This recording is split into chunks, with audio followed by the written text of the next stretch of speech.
What is up? Today begins your adventure into the world of cannabis tissue culturing. Now, I wanted to take this approach from someone who just heard the word today. That's why this is day one. We're going to look at what is tissue culture? Why would I even want to do that?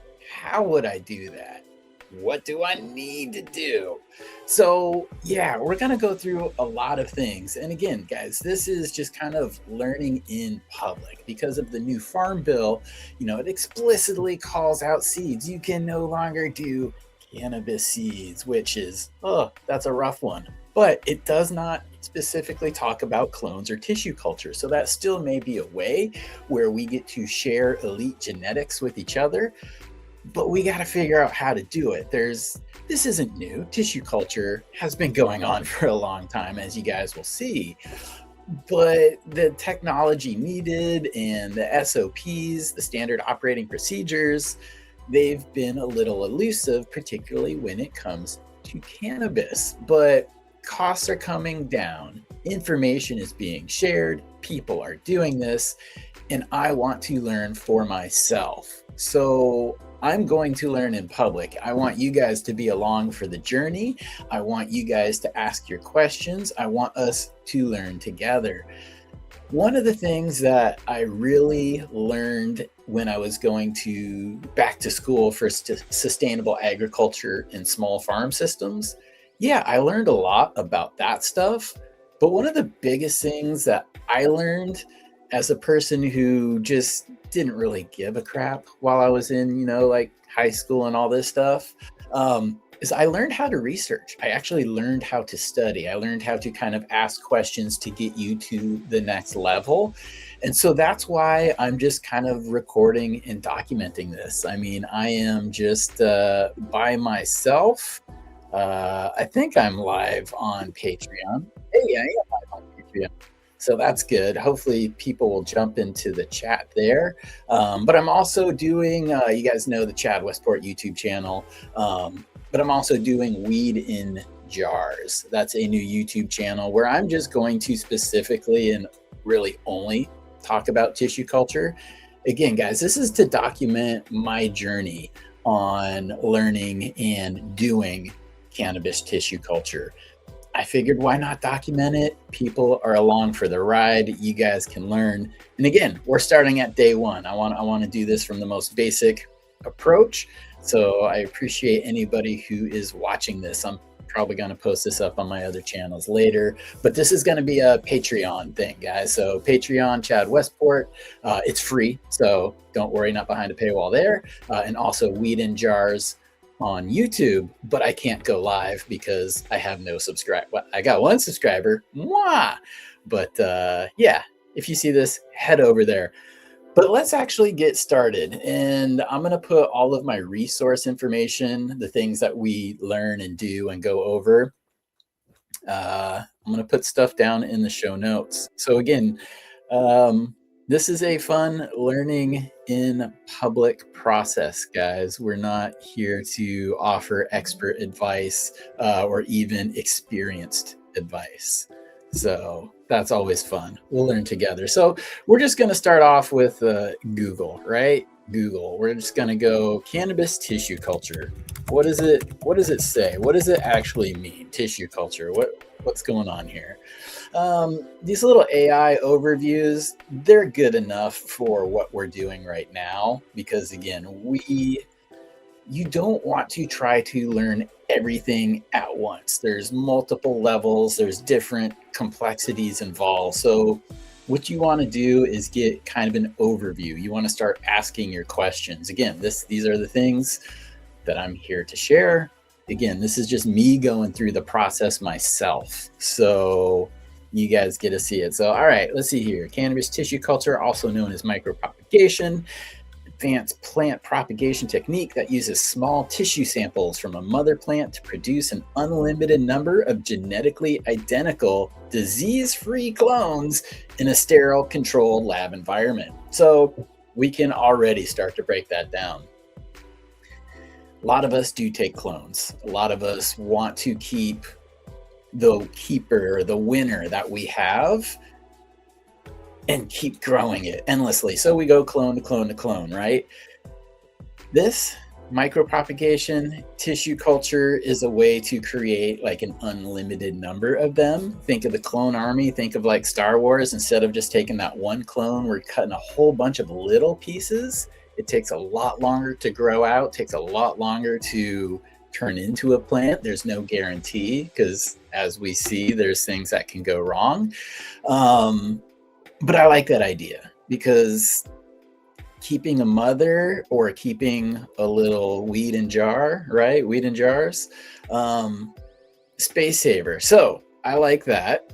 Unlimited number of genetically identical. Now here, disease-free clones. That's a kind of a misnomer, if that's even the right word. But one of the big things we hear about in cannabis tissue culture is, oh, you just put it in tissue culture and you'll get rid of the hop latent viroid, or you'll get rid of the virus. And while that can be true, again, there's multiple levels of tissue culture. Just tissue culture itself is a generic term. It's almost saying like, hey, would you like a soda? Yeah, everybody knows what soda is, right? But there's so many different kinds of soda. So tissue culture in itself doesn't guarantee disease-free. There's special things you need to do in order to achieve that. More expensive equipment, yada, yada, yada. We'll figure it out. This method offers significant advantages over traditional cloning, particularly for commercial cultivation and genetic preservation. So I'm interested in the genetic preservation aspect of it myself. Again, I could keep more plants in a much smaller space.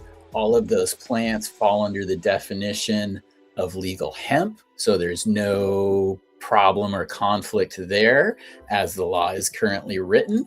So I'm just going to type here into my worksheet. So, why do you want to tissue culture? Why do you want to do tissue culture?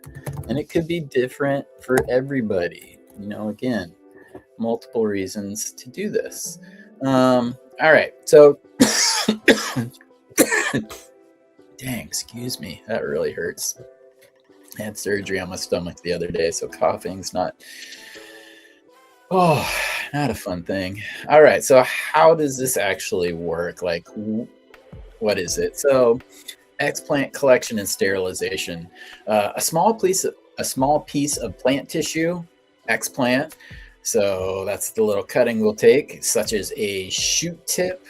So we're topping the tip of the plant, or the node, or even a leaf is taken from a healthy donor plant. The tissue is then surface sterilized. Okay. Surface sterilized using chemicals like diluted bleach or hydrogen peroxide to eliminate any pests, fungi, or bacteria. So here is our first question. It says the tissue culture is surface sterilized using chemicals like diluted bleach or hydrogen peroxide. 1. What ratio do you dilute the bleach? Why would you use bleach, or why would you use hydrogen peroxide? Advantages, disadvantages. And because they list 2 there, are there any other alternatives? So another thing that we can add to our list is about sterilization, right?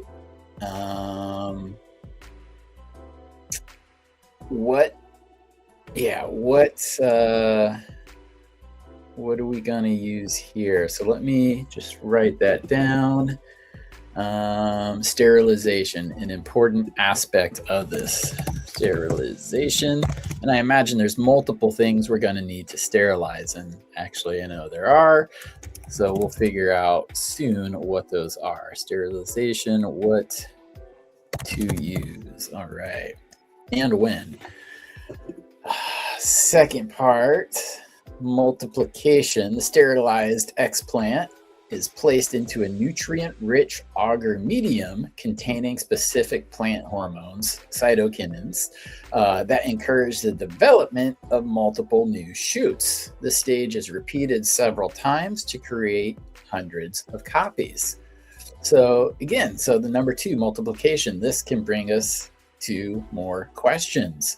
It says placed in a nutrient-rich auger. Well, what is considered nutrient-rich? Is cannabis different than other plants? Probably so. Is there SOPs out there specifically dealing with what we're going for? So that is an important thing to know. And also says auger medium, right? Oops, auger medium. I can't copy that right there. What is that? And is there an alternative? Is that the only thing that people use? Is there a more cost-effective thing that people use, a medium with a higher success rate? Or is this really just the best of the best? It's the industry standard. They all use the same thing for a reason. These are questions you must ask. Need to have answers to these. Number 3, rooting. Once enough shoots are generated, they are transferred to a different medium with rooting hormones, auxins, to stimulate root formation. So auxins, that's a word that we're probably familiar with from growing cannabis, right? We do topping and we do training to shift the auxins, the growth hormones, all from the top of the plant to the much more even and level canopy. So that's involved. And again, hormones. We've talked about 2 hormones right now. In number 2, we talked about cytokinins. And in number 3, we've talked about auxins. So again, well, actually, I know the answer, and it's no. Is cytokinins and auxins just like one thing, or is it like the soda again? Like we're saying soda, so you kind of know what we're talking about. But then there's Fanta, there's Coke, there's Sprite, there's all Pepsis, Mountain Dews, all kinds of different ones. So we're going to have to look into what sort of cytokinins, what sort of auxins are being used, what ratios are they being used in, and what time are they used at. Again, there looks like different multiple purposes for these 2 hormones. I imagine getting them in the correct ratios would be pretty important. Number 4 says acclimatization. The resulting small plantlets are gradually exposed to normal environmental conditions, which are lower humidity, varying light temperature, to harden them off before being transplanted into soil or different growing mediums. Okay, so for anybody who has cloned, similar, right? We know that typically when we clone, we're keeping it in a higher humidity environment. At some point, when you see it start to take roots, you start reducing that humidity, you start hardening it off to live by itself in the soil. And this one, from knowing a lot of people who have done tissue culture and tried tissue culture, particularly with cannabis, seems to be one of the more trickier steps. So kind of sucks because you go through months and months of different things, moving them from one jars to the next. Sorry, guys, I don't want to get too ahead of myself here. But the end result is you want to grow it again as a plant. That's the whole reason why you started the tissue culture. So you have to acclimate them to the climate. That's where people have been having a lot of problems. So looking forward to learning more about that. And there are different kind of plants too. So I'll actually talk about that here in a minute. But some of the advantages and then the challenges here real quick to just the cannabis tissue culture stuff, which it's showing. And again, hopefully still live. Again, this will all be posted up somewhere else, or the replay will be posted up. A little weird doing a show with yourself here. Okay, back to this though. The advantages, disease and pest elimination. The sterile process effectively eradicates pathogens, viruses, and pests, ensuring healthy, clean starting material, often referred to as Gen Zero stock. Okay, true and not true. This is where the AI is getting us in trouble a little bit here. Again, there is a sterilization process you typically, or you can do with very high-powered microscopes, precision equipment, and the right knowledge to continually get the meristem tip fast enough, because it grows so fast it can outgrow pathogens in certain situations, but that's not guaranteed. And again, that's a very high level and an expensive level of equipment and knowledge to achieve. So, yes, that is an advantage of it. Yes, that is why a lot of commercial operations have been going towards tissue culture and wanting to work on tissue culture, because you can't keep cloning the same plant that has HLVD, because it's just going to get sicker and sicker. It's going to spread it. You want to clean that because those are your prized genetics. You have to do something, right? So that's why a lot of people are going towards this. And that's why, fortunately for us, we're seeing a lot of trial and error with cannabis because they're scrambling. But so, yeah, okay. So that is a true but not true kind of AI thing there. The second part that they mentioned, though, genetic preservation and uniformity, tissue culture guarantees the production of genetically identical plants, preserving elite or rare strains, and ensuring consistent quality, growth rates, and cannabinoid profiles across the crop. And that's absolutely true. It's cool that we're able to do the tissue culture and make hundreds, or well, I mean, for the home grower, we can make dozens, hundreds, even thousands of the identical plant. Like, we're not going to be able to take 1,000 clones from the same mother and keep that spread out across years, right? Because those thousands of clones are going to grow like a normal plant. You either have a ton of moms or you clone again in a couple months. So that is an advantage.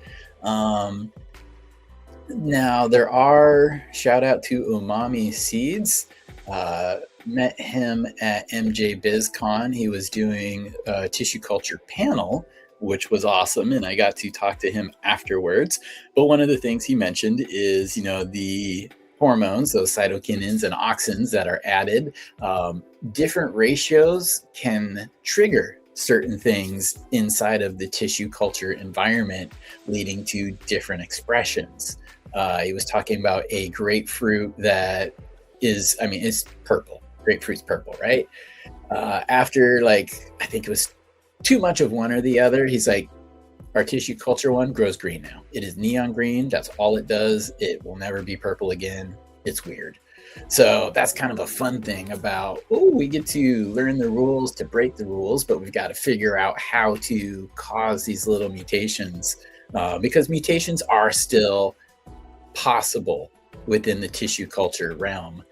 Even, with cloning, definitely possible as well. Somatic mutations, accumulations. So I think tissue culture, and again, we'll find out, guys, is probably the best way to get a genetically identical plant mass produced. We see that with just home plant markets, variegations, different things. They're able to replicate that based off of tissue culture. So, okay, cool. But yeah, they say preserving elite or rare strains, exactly why I want to be doing this. Ensuring consistent quality, growth rates. Yeah, that's important for, commercial growers. Next thing it mentions space efficiency.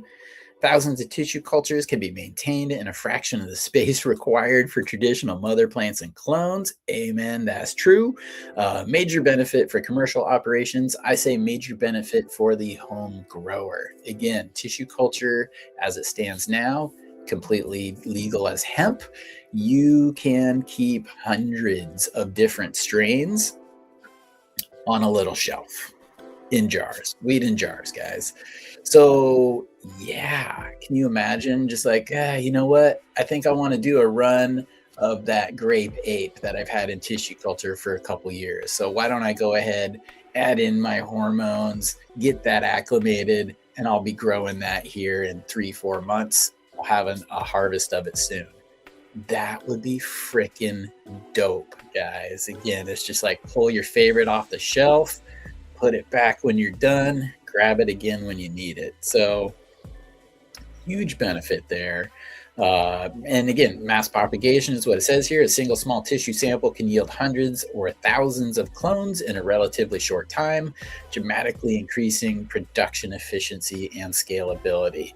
Kind of a commercial type comment there, but it does apply to us. Again, just a small little snip and you can get hundreds or dozens of plants, whatever you need. Yeah, year round, it mentions. Here's wow, only a couple challenges. So there's a lot more to it here, and we'll get to that. But challenges, what it lists, high initial cost. Setting up a dedicated sterile lab with specialized equipment requires a substantial initial investment. Yes, and also kind of no. We're growers, man. We've had to figure stuff out forever. So there is a DIY way to do this. Probably the most expensive things you're looking at is like a laminar flow hood. That is something that sterilizes the air, and we'll look into that as far as equipment goes together. But there is an alternative. There is dry or still air boxes, and still air boxes can be made at home for $20. So it all depends on what resources you have, all depends upon your initiative. You can make the rabbit setup yourself and do it for a fraction of the cost. Or you could just buy the really fancy stuff right away and be ready to go. So I like the fact that there's options there, and I'll try to explore both of them. I still haven't decided what I'm going to be doing as far as my initial investment and my initial equipment. So stay tuned, that's coming. Another thing it says for challenges, expertise and labor. The technique is labor intensive and requires a high degree of technical skill and attention to detail to maintain sterility and successfully manage the different stages. Yeah, true and not true. I mean, again, like I I said this the other day because we're using a company and they're just freaking idiots, but like I should not be the example of how to do it properly, but I frequently find myself as the example of people doing it properly. So if I can do it and people say like, dude, you're doing this proper, anybody can do it, man. I am interested in this. It is a passion. I'm willing to learn. I'm willing to sit down and do this just boring, like, let's Google stuff, guys. But that's how you learn, man. So I do have that going for me. The technical skill, yeah, there is a certain level of technical skills. You have to be a little bit nimble. You got to take small cuts. The main thing here, and again, a high degree of technical skill, they're making it sound more difficult than it needs to be. But the attention to detail to maintain sterility and successfully manage the different stages. Yeah, from all of my research so far, that's one of the biggest things. And that is something that is learnable because a lot of it is just process. A lot of it is thinking ahead of time in my flow hood or in the still air box. Where am I going to set the tools? Where, with the laminar flow hood, where is the air coming from? Is it coming from behind? Is it coming from the top? If it's, coming from behind, you don't want to set stuff in front of it because it blows the air out. Any contaminants on those things can then, as the air crosses your media, it can land in there. It could cause problems. So that is one thing that I will have to get used to, but it's completely teachable, and replication will make it much easier. All the videos that I've watched, one of the things is, you don't want to cross, let's say you had your Petri dish here. You don't want to take your hand over here and then cross it over here, because every time your hand crosses over the dish, there's the potential for contaminants to fall in. So if you're working with the dish here, you need to do this. You come around here, and preferably you never cross that center line. You have two hands. You've set your tools in that you need so you can work without ever having to cross that Petri dish, right? So those are things that we will learn along the way. But again, that's just replication, guys, completely teachable. And then potential for genetic variation is a challenge. Well, kind of, ow, god dang, man. What I was talking about, potential for genetic variation. While aiming for genetic stability, there is a small risk of somoclonal variation, unintended genetic changes, if quality control is not rigorous. Yeah, again, guys, we have protocol for like our clones, and let's say we the pump is off or we didn't water or something. You got to keep, quality control. Like anything, quality control matters here. It does mention somal clonal variations, which is what I had mentioned for actual cloning, is you get those somatic mutations. In a nutshell, what that means is, every time like the shoot keeps growing, and we're the same way, it copies the DNA and then it goes in there. It keeps rewriting, it keeps copying the DNA. And every now and then in those, millions of numbers and letters, it gets a zero where there should be a one, right? A lot of times that little difference doesn't make any change. Sometimes it actually can. So in a nutshell, somatic mutations, that's what it is. It's like an error in duplicating the code to build the next one. And as time goes by, those can accumulate, and then you see a larger problem than the first few mutations. So that's that. Okay, so that's kind of the overview real quick here of cannabis tissue culture. Another thing now that I want to put in, and we could put in a lot of things. Google Scholar, guys, is also a very good thing to use, particularly if you're looking for papers. But one of the things here is, we were talking about SOP, standard operating procedures. And as soon as I type that in, I get different, protocol PDF, culture PDF, media, suppliers, cannabis culture media. That's something we could go to. Again, that nutrient-rich agar. Well, what nutrients and why agar? What's the alternative? All questions to ask.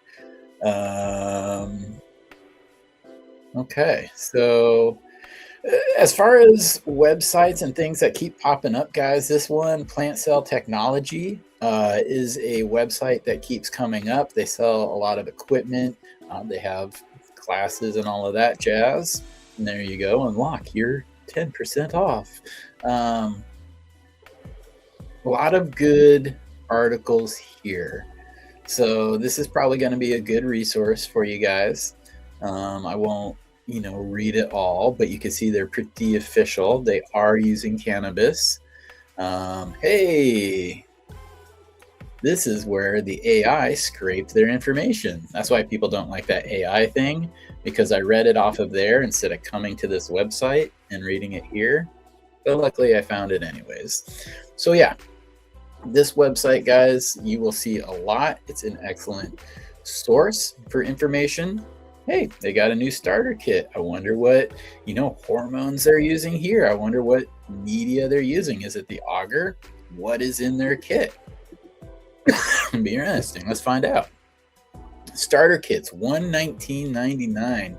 And again, guys, I have not used this. This is not an endorsement. We're actually looking at this together for the first time.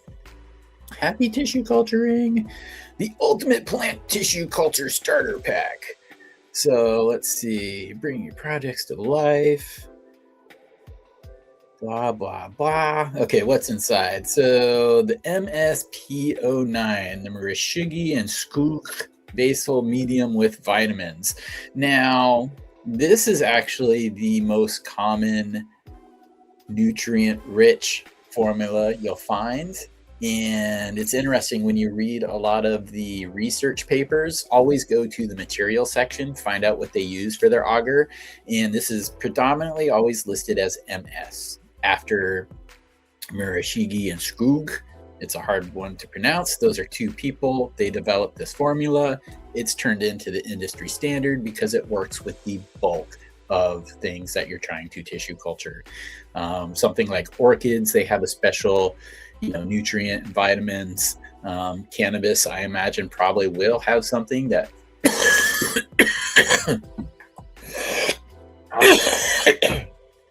sorry guys, something we may be able to custom tailor more towards cannabis, but this is your typical nutrient rich is the MS. So cool to see that in here, and this actually comes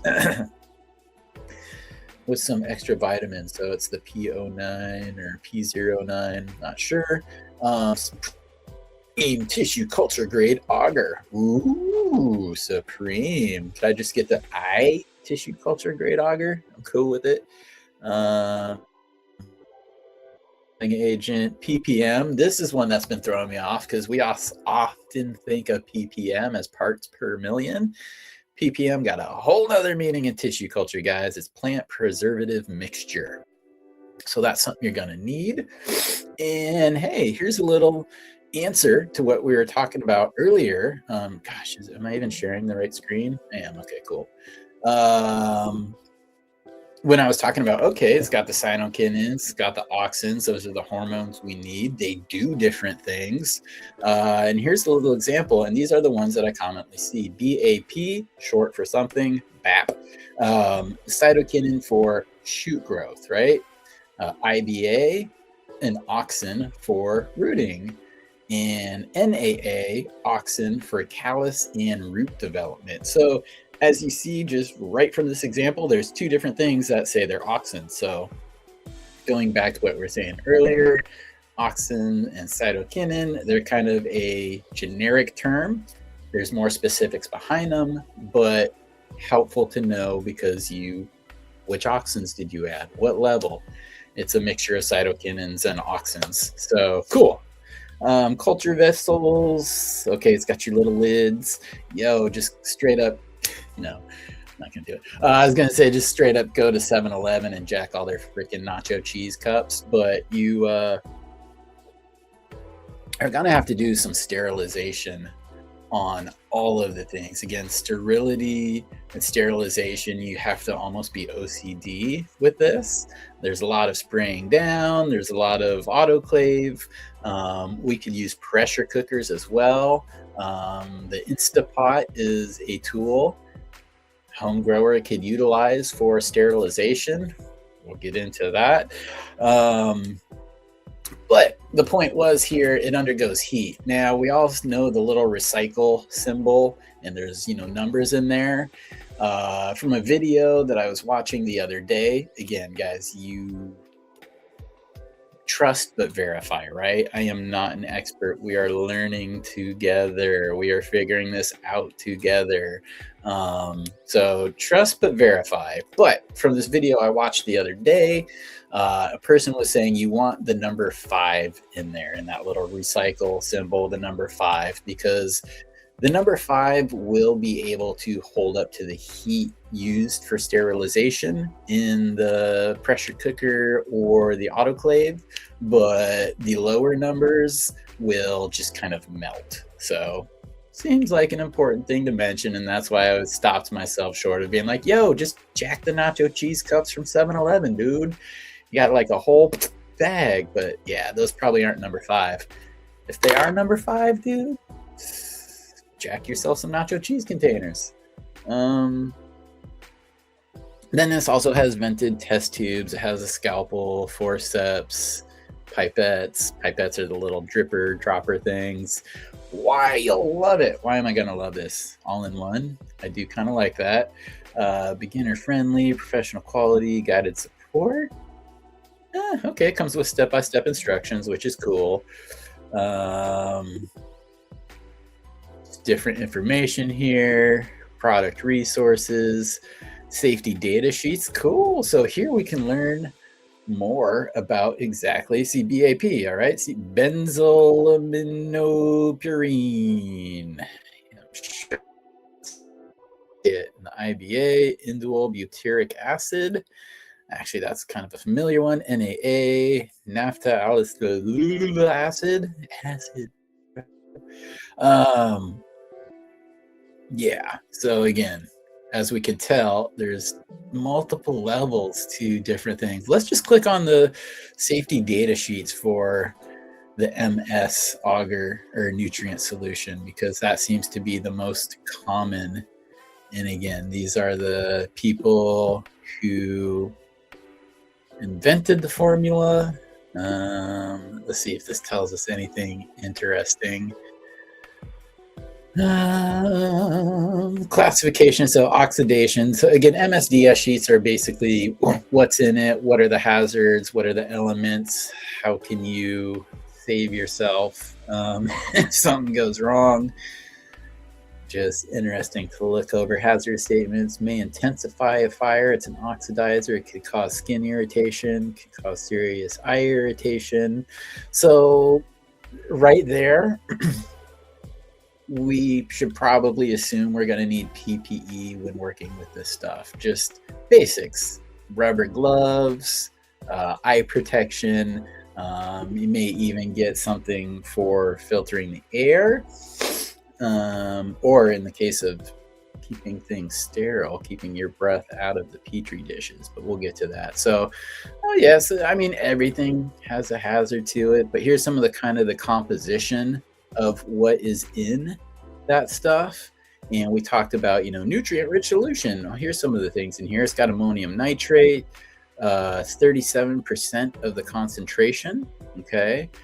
Boric acid, calcium chloride, which is about 7.5% of the concentration, cobalt chloride, cupric sulfate, disodium salt dihydrate, ferrous sulfate, magnesium sulfate. So yeah, guys, a whole bunch of just different nutrients. Potassium nitrate, 42%. So potassium nitrate at 42%. And ammonium nitrate at 37%. What is that? 79%. So 79% of this right there, Marashigi and Skog, MS, guys. Everybody just says MS material. That's where we're getting our nutrient-rich solution from. And this breaks down what percentages that is. Okay, first aid measures, again, guys, don't lick walls, don't swallow this stuff.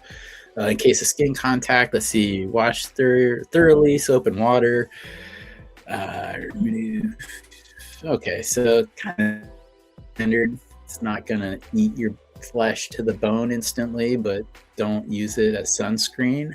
So that's kind of what I'm getting at. Most important known symptoms and effects, hazard, blah, blah, blah.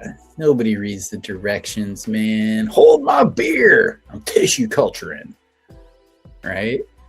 So, and interesting. Okay, so these are all things that you guys can kind of just like find and figure out. Oh, am I showing the, oh, damn it. It wasn't even showing the right screen, guys. I am so sorry. So sorry. I have to switch. Damn it. It went to a different page instead of the same page. So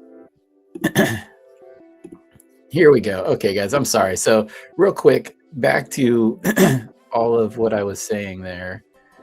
Oh, geez, now StreamYard's got my stuff all funky. Doing it live. Let's see if I can get back. I want to blow the screen up so you guys can see it better. Okay, so yeah. So from that previous page, when we saw the, MSDS information listed for it under the safety data sheet section, this is what it took me to. So the identification, and again, I won't rehash this, but there's the hazards. It's all that stuff. Here's that composition that I was just going through. Here's the percentages of what I was just reading, that ammonium nitrate's at 37, calcium, cobalt, magnesium, all of that stuff. Potassium nitrate, 42% right there. Boom. So yeah, sorry guys, I didn't realize it wasn't showing this page. But you can find out a lot of information just from clicking different things. So, all right, let me stop sharing that page. Let me go back to sharing the original page.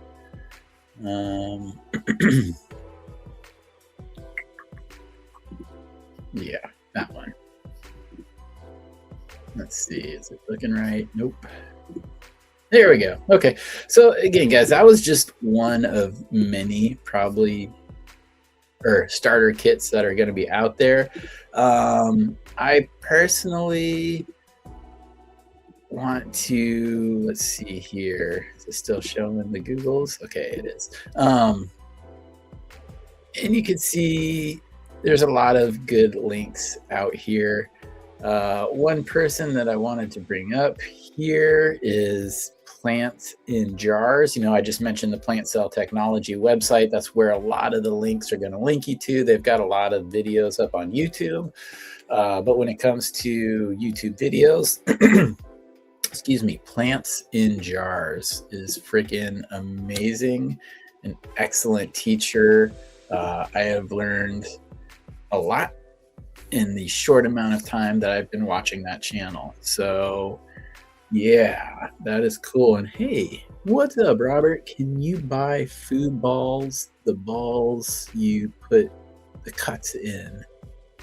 Um, yeah, you can buy plugs for your like cannabis clones that already have nutrients in them. You just basically need to keep it the right amount of moisture and it will grow until it's ready to be rooted, well, ready to be put into the final media.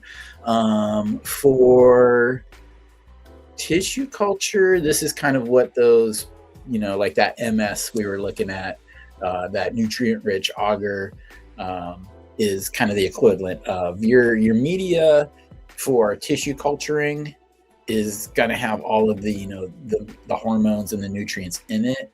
So I guess that would be the equivalent of the food ball. And there's pre-made ones, as we just saw, that you can purchase. Or if you want to, you can make them yourself. We'll probably have to look into what equipment, because I imagine it's going to require like a magnetic stir, precise measuring. It's kind of like the STS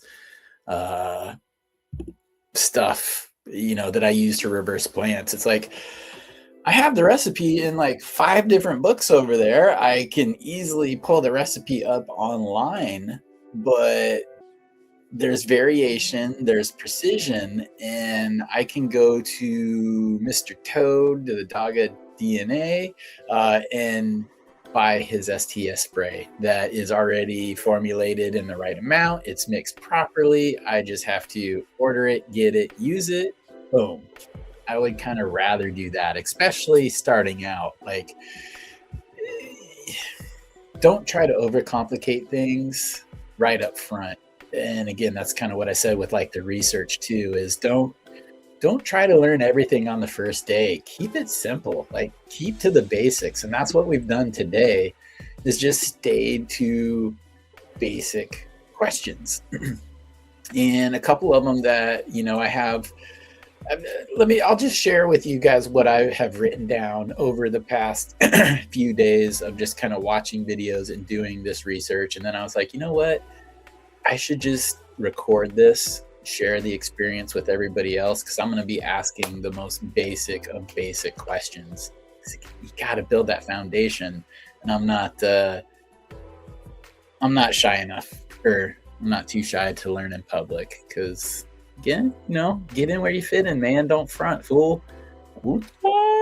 But yeah, so here's some of the things that I've written down, and these are kind of things that we've gone over today, just things that we should answer for ourselves. We should have a solid foundation. We should have the answers. We should be able to know how it applies, because everything else we're going to keep learning is all built off of this stuff. And if we gloss over this stuff, it gets a little bit shaky the higher you go. So start solid, research good, ask basic questions, get basic answers, and then expand your knowledge. So enough to do. Couple things that I've written down. What is the difference between nutrient-rich agar and glean gum? Yes, and glean gum medium. Looking at the different studies that I've been looking at, there are 2 main medias people use. So why would I use the nutrient-rich agar? Why would I use the glean gum medium? Is one better for certain things than the other? Good question to answer. We may find that one is dominant over the other when it comes to cannabis, or we could find out that, take your pick, man, it's interchangeable, and one is actually easier to make or more cost effective. So that's why we answer or ask these questions. Excuse me. And I'll probably try both just to answer that for myself, right? Do I have a better success rate in one versus the other? Got to find out. So know what your options are. Okay. And what this is something that we kind of touched on too is, what is the difference between the functions of cytokinins and auxins? Some is for cell division and, the other is for new shoots. What stage of the tissue culture are we at? Or are we trying to promote cell division or are we trying to promote new shoots? What are the different functions of these different cytokinins and auxins? And as we've already learned, those are generic terms.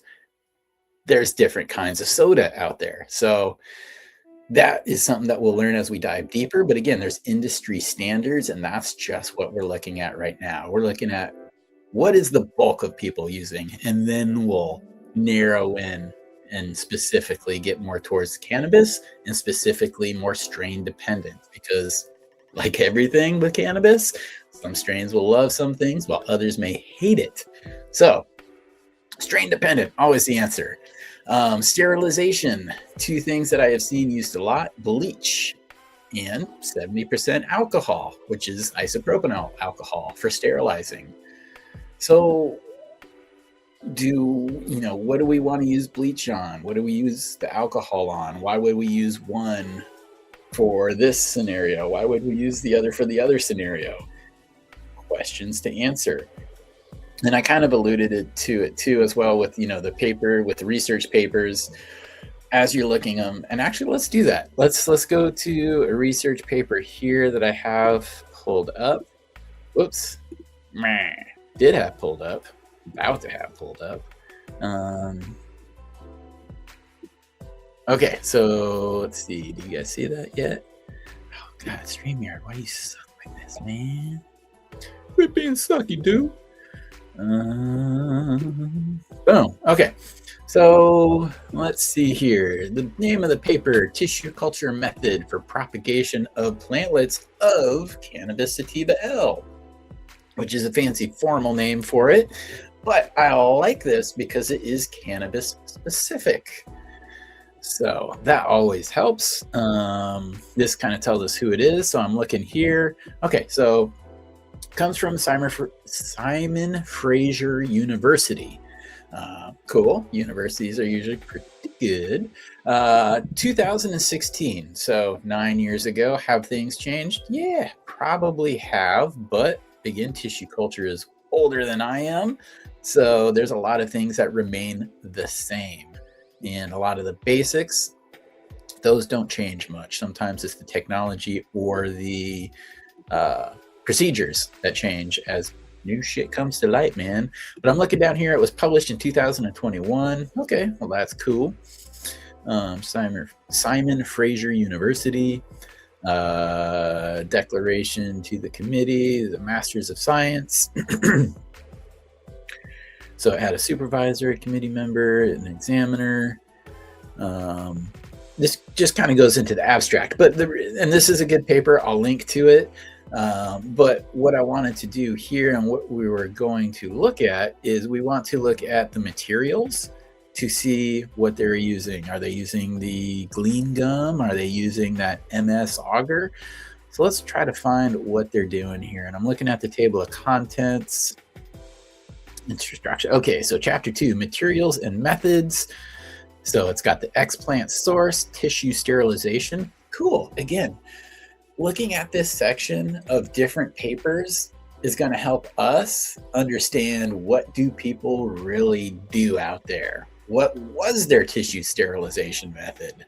So meristem growth, auxiliary bud growth, root induction, callus induction, and regeneration.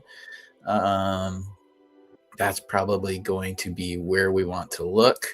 So let me just cruise through the rest of the table of contents, the results, the rooting.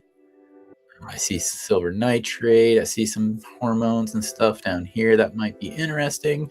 Okay, so let's try to figure out what they used for a medium. So chapter 2, 25. All right, let's go down to page 25.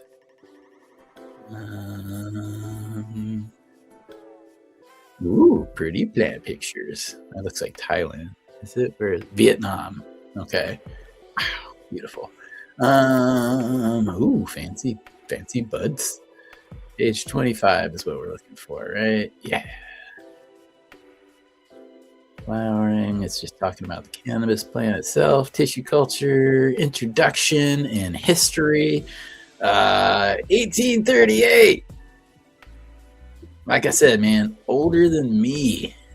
Let's see. Plant tissue culture was made Hyberlin in 1902, but it was not until 1939 that Nubia-Court, Gather, and White managed to culture plant tissues for a sustained period of time. The first plant hormones discovered was indole 3-butyric acid, IBA. IBA is something that we saw in that kit.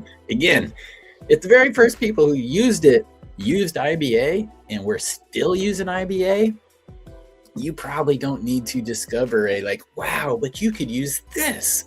Yo, go with the IBA for now, especially as we're starting. Auxins, blah, blah, blah. Just trying to kind of scan this quickly for you guys because we're looking for, and again, I keep seeing the word cytokinins, I keep seeing auxins, so it's talking more about what we wanted to learn earlier. The component tissue culture media includes a carbon source, sucrose. Okay, interesting, because in a lot of the mixtures that I've seen that people are making, yeah, you do add sugar. Plants typically get sugar through the photosynthesis process, right? Plants are generating it, the rubisco, the whole cycle. We won't get into that, but in the planting medias and why they're able to kind of stay small for so long is they're not really creating sugars from photosynthesis. They're really not photosynthesizing while they're in there, although they are, and you do still want light, but you can use like a weak LED, like almost tape strip light. That's the small amount that they will need. But point is they're getting their sucrose, their sugars, their carbohydrates. They're getting that from the tissue culture media. Okay, components is what it's talking about. We see, sugar in there, the plant growth regulators, mainly auxins and cytokines. Again, PGRs, PGR. We've all heard that with cannabis, plant growth regulators. Macro and micronutrients, vitamins, lower levels, CO2. Let's see if they specifically mention what they used or if they just made their own concoction here. Again, it's mentioning IBA, it's mentioning NAA, all things that were in that kit earlier. So, hey, that's kind of good when things line and match up. You keep hearing and seeing the same things, might be on to something. So, if you find a kit out there that's like, oh, we're the coolest tissue culture kit in the world. Everybody uses this, but we have magic juice. Industry standards are industry standards for reasons a lot of times. Come on, paper. Why can't you just be a good example and make it easy for me? Trying to find they're just going into actually great detail about what is in here. Which is fantastic. I think it's a little bit past what we're trying to do today. Here we go. Thank you. There are several. This is what I'm looking at right now here. There are several established and widely used basal media available, such as woody plant medium, Gamborg's B5 medium, which I did see the other day, and Marashugi and Skoog medium, the MS, and it looks like that was made in 1962. All have different trace macro and micronutrient combinations to suit the needs of the specific plant species. Exactly. Like I mentioned earlier, orchids is going to have something a little bit different than some of the other plants. But what can we take away from this paragraph? Well, we found the common one that is mentioned a lot, the MS, but we also now see a couple alternatives. So, well, I guess it answered the question of what is the difference between the Gamborg B5 or the MS or that woody plant medium?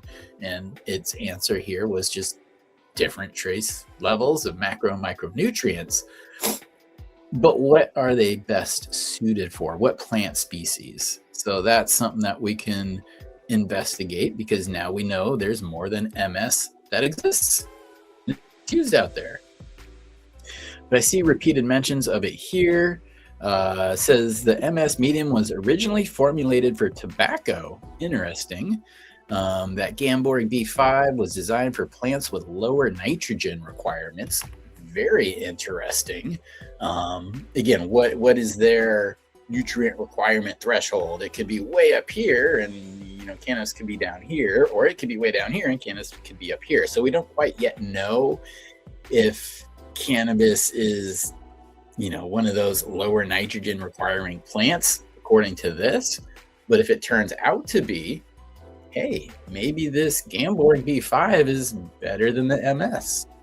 We'll have to, again, questions to answer, so many things to go and verify or figure out after the fact. But let's see here. The MS tissue culture medium, widely used for organogenesis, callus culture, and cell suspensions in many plant species. It has been the chosen basal medium in several cannabis sativa tissue culture studies. Cool. This study is now telling me that, we've looked at this before. There's other people doing specific tissue culture research on cannabis, and it lists the papers right here. So all I would have to do is, just take this, toss it into Google, and we'll see what it pops up. So we'll do that here. I'll just copy that for a quick, but it says when grown vegetatively, cannabis plants require high levels of nitrogen fertilizer. Hey, we just answered our question. So that Gamborg B5, probably not the right medium for cannabis, because again, that was for low nitrogen requiring plants. Same paper, a few paragraphs later, is saying, well, dude, cannabis plant, that's a high level nitrogen one. So perfect. Okay. It says cannabis plants require high levels of nitrogen fertilization for optimal growth, making MS a natural first choice. Thank you, paper, for confirming everything that I've been thinking. And again, this is just like one man's opinion, but where there's smoke, there's fire. We'll look at more papers. We'll see, again, more cannabis specific papers, and we'll see exactly what they're using. And if 10 out of 10 or 9 out of 10 are using this MS media, dude, we should probably be starting with that same MS media.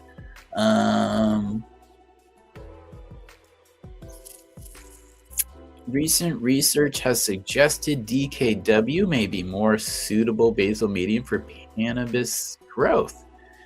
Interesting. And this paper, again, they list the citation right here. That is a huge benefit about any scientific paper. They got to back their shit up. It's like, prove it, yo. Why you say that? Prove it. They list where they prove it, and then you could go to that place and see if those people are, smart or just pushing an agenda. But that's how you dive deeper in the research hole. And at the bottom of all the studies, it will have a huge list of references, and it will often have the title of the paper. They'll have the number that it's associated with up in the current research paper to prove the sentence they just said. And that's what we're going to do here. So it says, again, recent research has suggested DKW may be more suitable basal medium for cannabis growth. Why is it more suitable? Is it because it's a pretty color? Does it talk nicely to the cannabis plant? Or is there actually some nutrient benefit to it? So I'm just going to copy that real quick. Page et al. 2020. You go to Google. Okay, it's showing Google for you. I'm just going to paste this. Oh, dang. Didn't copy it. Let's go back. Oh, I have to go down and find that again. Dang, son of a. It was around 26 or 27, I think. Interesting drawing, blah, blah, blah. Your mom wears snow boots.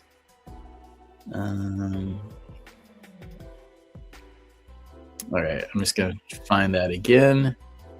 I'm interested in what it had to say. Okay, here we are. So, Page et al., Page, and then everybody, 2020, and it's about DKW suitable basal medium. So, let's go to Google, copy this time. Okay, let's go to Google, pop that in, and then we're also going to type DKW cannabis tissue culture, enter, and here again is the summary, and then here is the paper. You could click on it right here. And another thing that I like to see a lot of times underneath the study is right here. It says, cited by 71, cited by, and it's, it gives you the page number, but cited 29 times. Really good research gets cited a lot. And again, like I said, when you got to prove, prove it. You just said a sentence, prove it. That's a citation. 71 papers have cited that particular page, basal salt in multiple commercial cultivars of cannabis. So I guess I'll just click the article. Again, Google Scholar is awesome. This looks like a PDF version of it.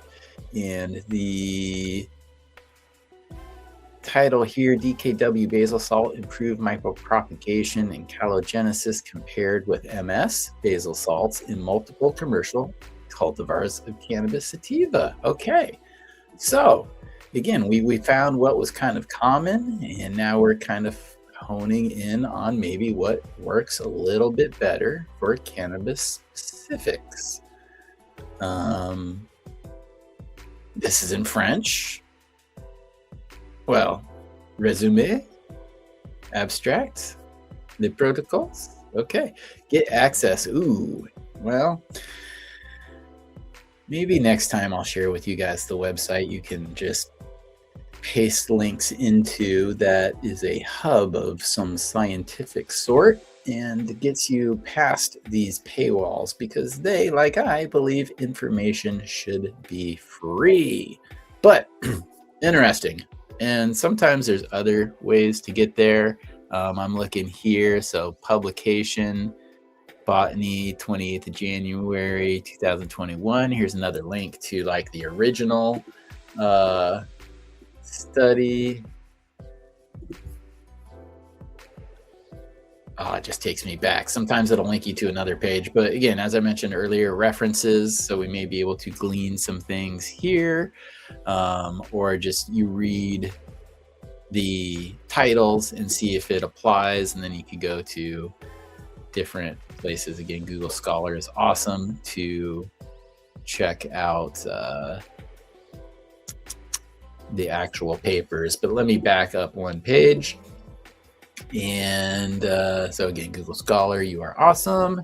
But let's go back to the AI, because like I showed earlier, people don't like the AI because it scrapes the paper without you actually visiting the website. But in a place when you can't visit it because it's behind a paywall, sometimes this gives you the cheat sheet. So let's read the cheat sheet real quickly here. Preprint version available on BioRxB. Look, see, we just found the full complete paper. And it's got materials and methods, results, discussions, acknowledgements, references, all of that right here along the left-hand side, or right-hand side. Also, oh, it even shows you different results from the different medias. This is awesome. We are narrowing in on good stuff for cannabis specifics. So, all right. So thanks, AI, for giving me the way around. But let me actually get back to your AI. Oh, damn. It wasn't showing the page again. Son of a. I'm going to figure this one out one day. Okay, so stop sharing there. Sorry, guys. I'm going to do this again, and I will go over to that paper.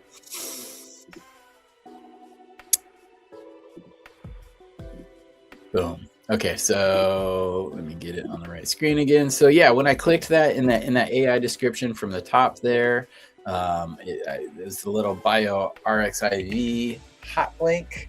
I clicked that, and guess what? It took me to the full paper. Yeah, and as I was mentioning earlier, materials and methods, results, discussions, acknowledgments, conflict of interest, always interesting, but references too.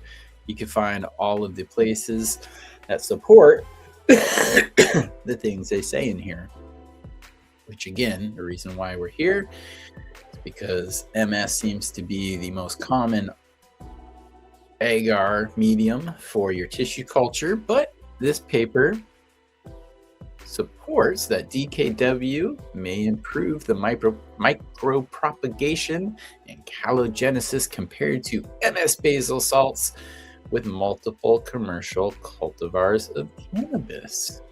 So interesting. And then if you want to read this too, it's going to compare and contrast the small differences between micronutrients.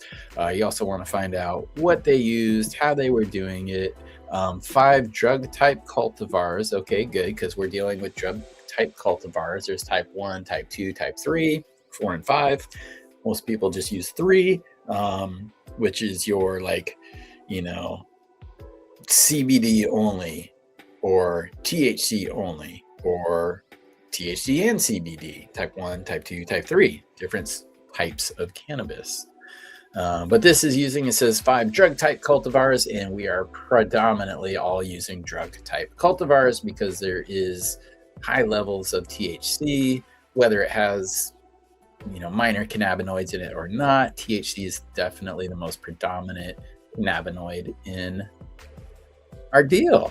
So yeah, again, just they've got different links in here. This one would be interesting to read. All right, so I am actually going to copy that. I'm going to add that to my list of things to study here. DKW, better than MS. Potentially, guys. And again, this is just one study. What I would probably do after this, let's just do it right now. Go back to Google, DKW versus MS for cannabis tissue culture. Has anybody thought about this? Has anybody done the comparison? Who and how many? DKW stands for driver and Kuniyuki walnut medium, generally considered superior, but that's probably linking from the paper that I was just on. Yes, it is linking to that bio RXIV. So it's copying a lot of the medium, but it does give us that cliff notes here. And here's kind of the cool performance breakdown of DKW versus MS. But again, that's just one person's or one paper's opinion. Geez, that's interesting. Good stuff to know. Actually, I should copy this down. Just gonna copy that, add that to my notes over here.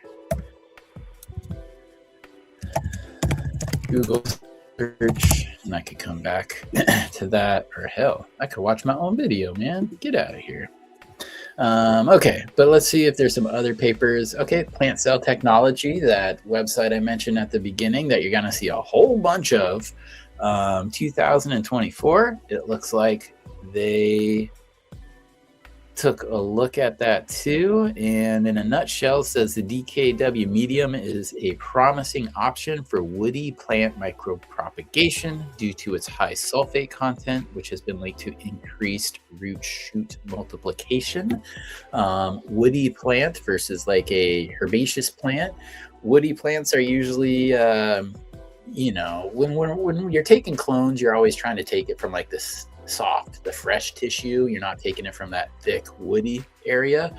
But maybe if that's where you're getting some of the tissue culture samples from, if it's more woody, again, maybe DKW has that leg up against the MS, but it doesn't seem like either would be damaging, just small differences.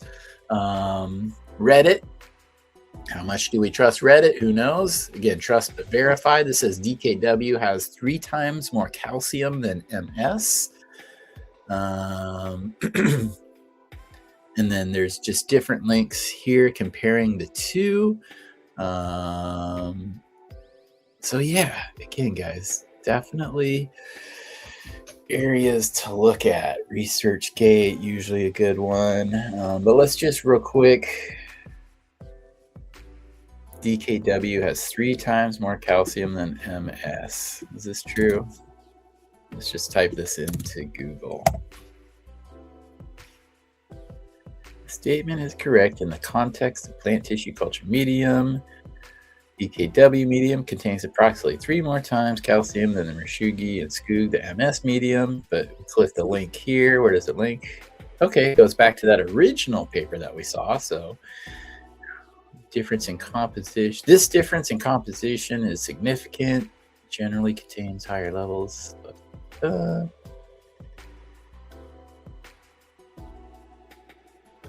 Cool. All right. Well, we've been going an hour and 11 minutes. Hey, chat, what's up? There's some people who showed up. That is so cool. All Patreon members, again, because this is gone live on the Patreon channel.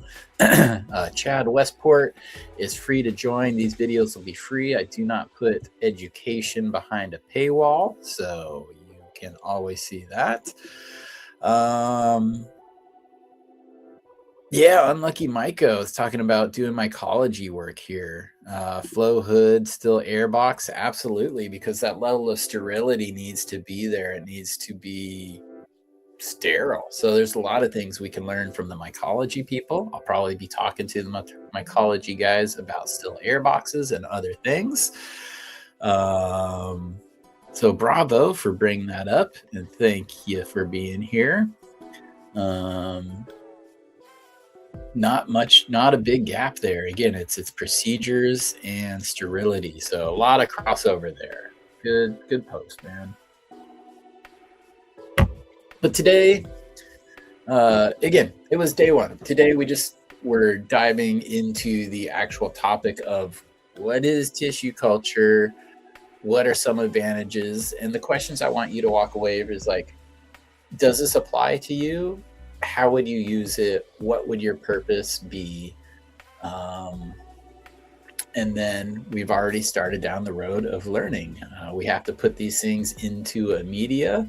We've learned what a few different ones are. We've kind of that Gramborg G or B5. We kind of know that that's, although it is one of the 3 widely used ones, not appropriate for cannabis because it's more for lower nitrogen wanting plants. Cannabis is a higher nitrogen wanting plant. MS seems to be the industry standard. We've seen where we can purchase that in a kit.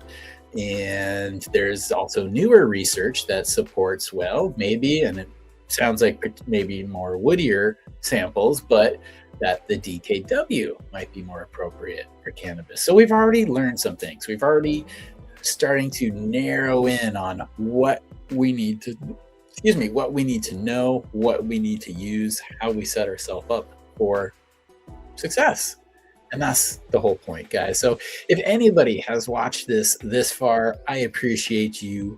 Thank you so much. I hope you're just as curious as me. If you've been watching this long, you are as curious as me about tissue culture, and you want to learn tissue culture, and you want to learn it right. And guys, we're going to be getting this stuff down. We're going to be doing this all year. I'm going to be continually doing these every time I want to sit down and learn something. I'm just going to turn the camera on and we'll go through it together. Word up. Seeing you guys in chat. Chad, my mind blown again. Right on, I'm that guy. Dude, this is really fun for me because I am a novice. But one thing that I love about, just like music, life in general, but growing plants is that pursuit of knowledge. And I am an open book right now, and there's a lot of great knowledge out there already. So I'm excited to soak that up, man. Like it's fun. Uh, sometimes when you're proficient at something like growing, it can almost just be autopilot. And yeah, there's always things to learn, and you do, and you stay excited, but it's nothing like that first dance again, where you just like everything is new and exciting. So I'm there, man. Thank you for tuning in. Thank you for being that chunky. How did I miss this until now? Because I didn't put out any notice, brother. I didn't do anything. I just sat down and was like, you know what? Turn the camera on. Let's learn together. And hopefully, if somebody really smart is watching this too, and they see something that like, hey, look at this, or that is correct, or hey, maybe not, let me know, guys. Let me know. So yeah, I'm just going to be doing these sporadically. This doesn't count as the live Patreon because I do a live Patreon every month.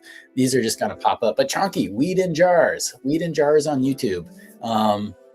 I can't go live yet on YouTube under the Weed in Jars channel because I've got one subscriber and it's me.